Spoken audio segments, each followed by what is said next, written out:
ఈ విధంగానండి 65 నుంచి 70 లోపు మిగిలినటువంటి ఓసీ క్యాండిడేట్స్కి ఇంత పర్సంటేజ్ అంటే ఇన్ని మార్క్స్ కింద వచ్చేటట్లయితే ఖచ్చితంగా మనకి జాబ్ వచ్చే ఛాన్స్ అయితే ఉంటుంది. Okay, right. నెక్స్ట్ వన్ మనం చూసుకున్నట్లయితే చిత్తూరుకి సంబంధించి అనంతపురంకి సంబంధించినటువంటి లోకల్ అభ్యర్థులకు 82.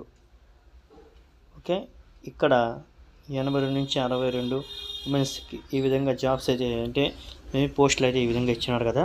అయితే ముఖ్యంగా గాయస్ 60 నుంచి జనరల్ కేటగిరీలో 60 రావాలి మనకి. అదేవిధంగా ఉమెన్స్ కేటగిరీ మనం చూసుకుంటే 52 మార్కులు. ఓకేనా. బీసీఏకి సంబంధించి జనరల్లో 55 మార్కులు, ఉమెన్స్ పరంగా 50 మార్కులు, బీసీబీకి సంబంధించి 52, ఉమెన్స్కి సంబంధించి 44. ఇలా మీకు మార్క్స్ అనేటటువంటివి రావడం జరుగుతూ ఉంటే ఖచ్చితంగా మీకు జాబ్ వచ్చేటటువంటి ఛాన్స్ అయితే ఉంటుంది. కట్ ఆఫ్ అనేది ఎస్సీ ఎస్టీ అభ్యర్థులు చాలా తక్కువ అయితే ఉంటుందండి. మేబీ కొంచెం తక్కువ మార్క్స్ కానీ వచ్చేట్లయితే అంటే కొన్ని ఎక్కువ మార్క్స్ తెచ్చుకున్నట్లయితే మీరు అంటే 50 లోపు అలా తెచ్చుకున్నట్లయితే ఆటోమేటికల్లీ మీకు కాంపిటీషన్ ఉండదు. ఇంకా మీరు ఈజీగా జాబ్ అయితే తీసుకోవచ్చండి. ఓకేనా, రైట్. అదేవిధంగా మిగిలినటువంటి అభ్యర్థులు మాత్రం ఖచ్చితంగానండి ప్రతి ఒక్కరికి 60+ ఉంటేనే వాళ్ళంతా సేఫ్ జోన్లో ఉన్నట్టు. ఓకేనా, అది లోకల్ కానీ నాన్ లోకల్ కానీ ఏ జిల్లా అయినా కానీ మీరు 60+ మీకు కానీ మార్క్స్ కానీ వచ్చాయంటే మీకు ఆటోమేటికల్లీ మీరు సేఫ్ జోన్లోకి వెళ్ళిపోయినట్లే.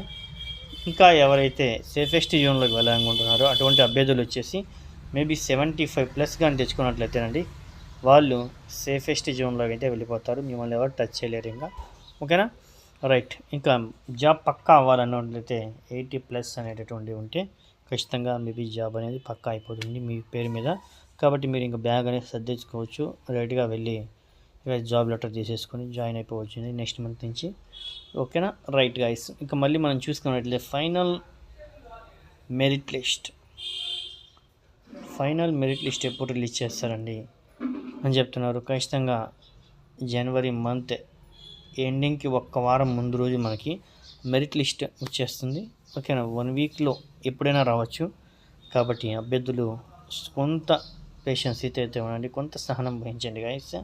కాబట్టి ఇన్ని రోజులు మనమైతే సహనం వహించాం కాబట్టి ఇంకొన్ని రోజులైతే సహనం వహిస్తే చాలు. ఇంకా ఆటోమేటికల్లీ దీనికి తెర అయితే పడిపోతుంది. ఇక ఈ 3 రోజులు పండగ బాగా చేసుకోండి. ఆ తర్వాత నెక్స్ట్ వచ్చేసి జాబ్ ఎవరైతే వస్తుందో వాళ్ళందరూ ఇంకా జీవితాంతం పండగ వాళ్ళకి.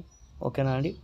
కాబట్టి అభ్యర్థులు వచ్చేసి ఒక్కసారి గమనించాల్సిన విషయము, ఇక్కడ మనకి ఈ విధంగా మనకి హాల్ టికెట్స్ అనేటటువంటి మన నేమ్స్ మన యొక్క జిల్లా ఏదైతే ఉందో పొట్టి శ్రీరాములు, గుంటూరు, ఈ విధంగా జిల్లాల పరంగా మనకి ఇక్కడ మెన్షన్ అయితే చేసేస్తారు. మనకి selected candidate for certificate verification కూడా ఈ విధంగా రావాల్సి అయితే ఉంటుంది.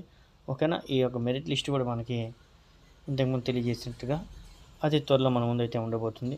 ఈ విధంగా మన యొక్క డిస్ట్రిక్ట్ నేమ్ మనం ఎంటర్ చేయాల్సి ఉంటుంది. ఆ తర్వాత ఎనిమల్ హస్బెండరీ పోస్ట్ నేమ్, ఆ తర్వాత ఇక్కడ క్యాప్చా ఏదైతే వస్తుందో అది, ఆ తర్వాత get selected candidate list click చేసిన తర్వాత ఈ విధంగా మనకి సెలెక్టెడ్ క్యాండిడేట్ లిస్టుల యొక్క ఎన్నైతే ఎంతమంది సెలెక్ట్ అయ్యారో అంతమంది ఆ జిల్లా పరంగా రిలీజ్ అయిపోతుంది. ఒక్కో జిల్లాకు ఒక్కో రకంగా. ఓకే, 3 జిల్లాలు 13 ఉన్నాయి కదా, ఆ జిల్లాల పరంగా మీది మీ ఏ జిల్లా అయితే అది, ఆ తర్వాత మీ పోస్ట్ నేము, తర్వాత వెరిఫికేషన్ కోడ్ ఏదైతే ఇక్కడ క్యాప్చా ఉందో అది ఎంటర్ చేసి గెట్ సెలెక్టెడ్ క్యాండిడేట్ లిస్ట్ చూడండి. ఆ తర్వాత మీ యొక్క హాల్ టికెట్ నెంబర్ అక్కడ ఉందా లేదా అని చెప్పి మీరు చేసి తెలుసుకోవాలనుకున్నట్లయితే ఇక్కడ సెర్చ్ ఆప్షన్ ఉంది కదా, ఈ సెర్చ్ దీని మీద మీ యొక్క హాల్ టికెట్ నెంబర్ ఇక్కడ ఎంటర్ చేసి క్లిక్ చేసినట్లయితే ఒకవేళ మీ పేరు ఇందులో ఉన్నట్లయితే మీ పేరు మీకు మీ యొక్క హాల్ టికెట్ నెంబర్ ఏదైతే ఉంటుందో అది మీకు ఇక్కడ స్క్రీన్ మీద కనిపిస్తుంది. ఒకవేళ లేదంటే మీరు సెలెక్ట్ కానట్టు అర్థం. ఓకే, రైట్ అండి. ఇటువంటి బ్రేకింగ్ అప్డేట్స్ పొందడం కోసం ప్రతి ఒక్క అభ్యర్థి లేటెస్ట్ అప్డేట్స్ పొందడం కోసం మన ఛానల్ని ఫాలో అవుతూ ఉండండి. ఓకేనా,